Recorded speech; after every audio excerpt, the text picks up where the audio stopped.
Good morning, folks. This is Mark Kelly once again with the Marketing Can Work YouTube Live, brought to you Monday through Friday, every day at 9 a.m. And remember that marketing for your business is just like cream in your coffee. Just a little bit of cream today in my, oh, wait, I have turned around. Today I've got the Swiss mug. I'm in Switzerland, so I have the Swiss mug. So marketing is everywhere in your business. Remember that it's not just the things that you do. It's how you show up, how you answer your phone, how you handle your leads. I've got my coffee, I've got my notes, my wrinkly notes. So let's get right into it. I'm going to talk today about websites. By the way, I'll have all my signage and stuff up here soon. Just moved, so catching up on all that stuff. I'm going to talk today about websites. I'm going to talk to business owners and agency owners and website designers. All of you can get something out of this for sure, because I'm going to talk about the key elements of a website and then a couple key factors involved in your website that you need to consider. First of all, you have to have a website, not optional. It doesn't have to be the best website in the world, but it has to be a website. It has to exist. People don't take you seriously in 2023, whatever year this is, if you don't have a website as a company. Literally, if you don't have a website and you're just getting started, whether you're an agency or business, create a one-page website. Simple, easy, fast. It's essentially a landing page, but it's something that says I exist. I have a logo. Here's some pictures of me. Here's about us. Here's what we do. Here's the services that we offer. Here's the area we serve. I'll walk through that list again slower here in a second. Let's talk about your logo. If you're a startup company, you don't have a logo. Hire a logo designer. Go on Fiverr to get a logo. Don't stress about your logo. I did my first $100,000 as an agency with a $5 logo off of Fiverr. No one cares about your logo. Just keep that in mind. I would say this about a logo. If you don't have one, you do need one on your website because you want to have it on everything that you have just for branding purposes. Typically, you want two things on that logo. You want your name in text. You want an icon of some sort. You want a sun. You want a man walking or a woman walking, a lightning bolt. You want an icon. That's that image. You want your name. What you don't want is scrolls. What you don't want to do is make it hard to read. What you don't want is a whole lot of stuff. Maybe you have a tagline underneath. Icon, name, tagline. We're the fastest. We're the best. Ours is marketing can work. Some sort of simple tagline that's memorable. So you want to have a logo. So that logo goes up here in your upper left-hand corner. Not sure how this shows up on video, but this is my upper left-hand corner. Important element that designers often forget. I'm not going to beat on designers here, but your designer or your nephew or whoever designed your website misses is an element up here in the upper right-hand corner, which is your phone number. It should be on the top of every page in large numbers, just numbers, no graphics, for a reason. And it should have some sort of call to action. Call now, get your quote, whatever. Upper right-hand corner of every page, not in your footer, not way down there where people can't see it.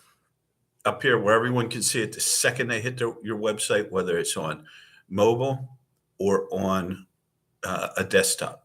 I don't worry too much about tablets because it's still not a lot of usage for tablets, but a lot of usage for mobile.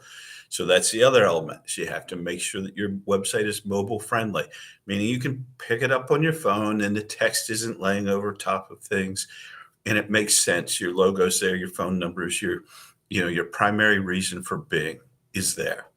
So depending on your business, what I think is the ideal approach is to make the top of your homepage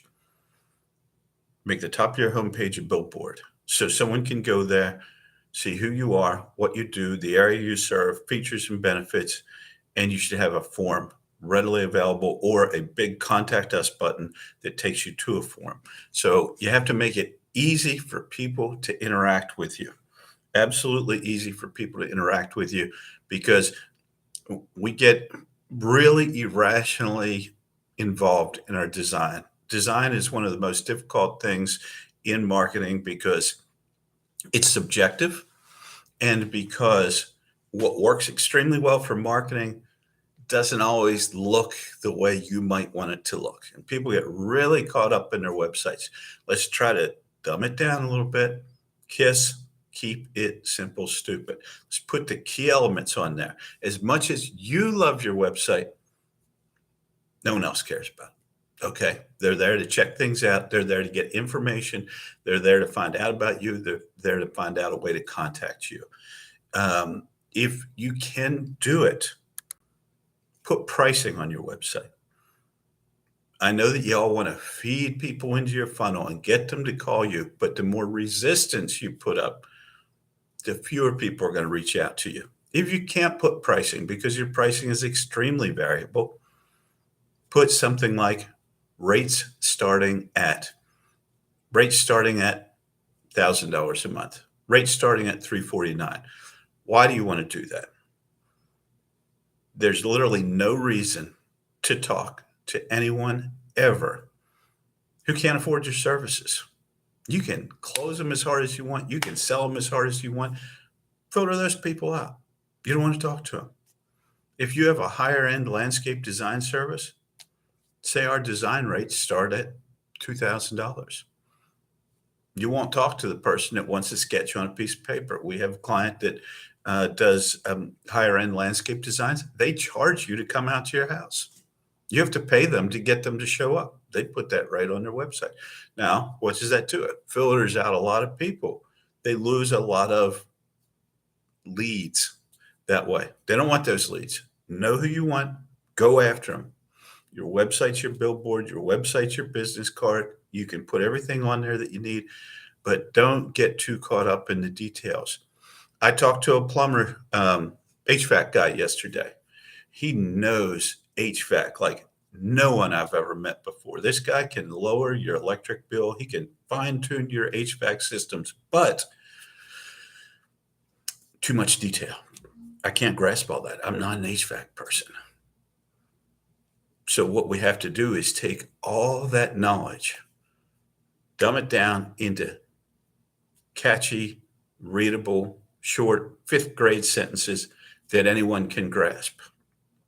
Told a long story about how someone's mother, grandmother was sick from mold in the house and what caused it, what happened, and how their testimony and all this. And I'm like, okay, well, that's a great story. Those are the type of stories we need to tell because emotion also sells.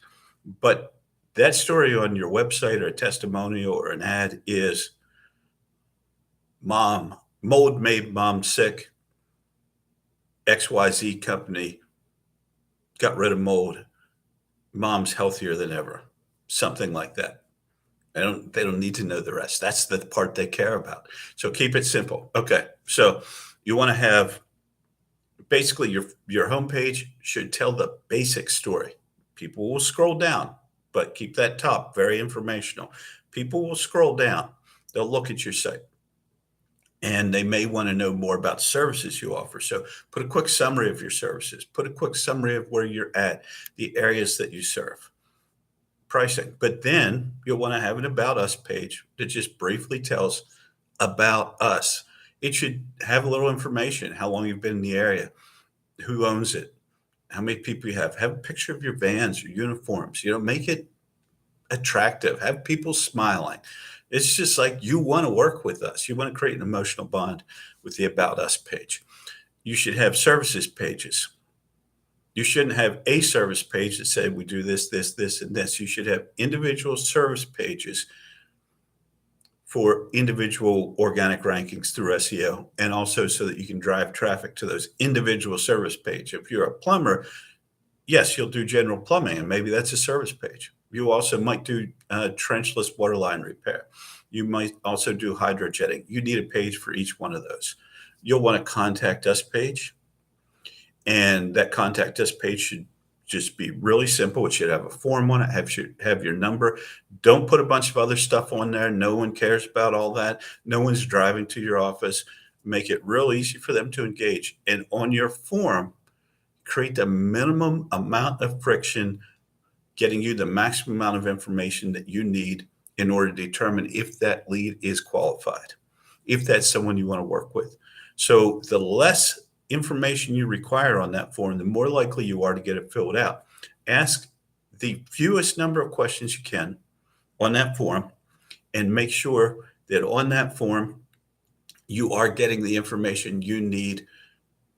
Perhaps it's their zip code, perhaps it's the size of their house, perhaps it's the size of the yard. And people remember the things that inside knowledge inside your business is not going to be the same to a you know people out in the real world don't have that. So instead of asking the square footage of a home, for example, which no one might know, or the square footage of a yard, ask number of bedrooms. Is your house small, medium size, big? That sort of thing. Give you a general idea. You can qualify later on the sales call. So that's the basic information. You want to have a footer on every page that has all your basic information. So it's at the top. At the bottom is a little more information. That's where they expect to see that. Couple of notes. Use WordPress. Why? Why not Wix? Why not this? Why not that? Why not that? WordPress is universal. 70% of all the websites in the world are made in WordPress. It's the most flexible. Yes, there are downsides. It's the most flexible. You're going to find the most number of people that work with it. It's the most versatile. You can add unique plugins to it and everything else. A couple other things. If website speed is huge for all kinds of reasons, no one wants to come to a website and watch it start to load. Website speed is huge. That means your hosting has to be on point. Whoever you host your website with, wherever it's stored, and they're displaying it to the world. Good host, small, tight images.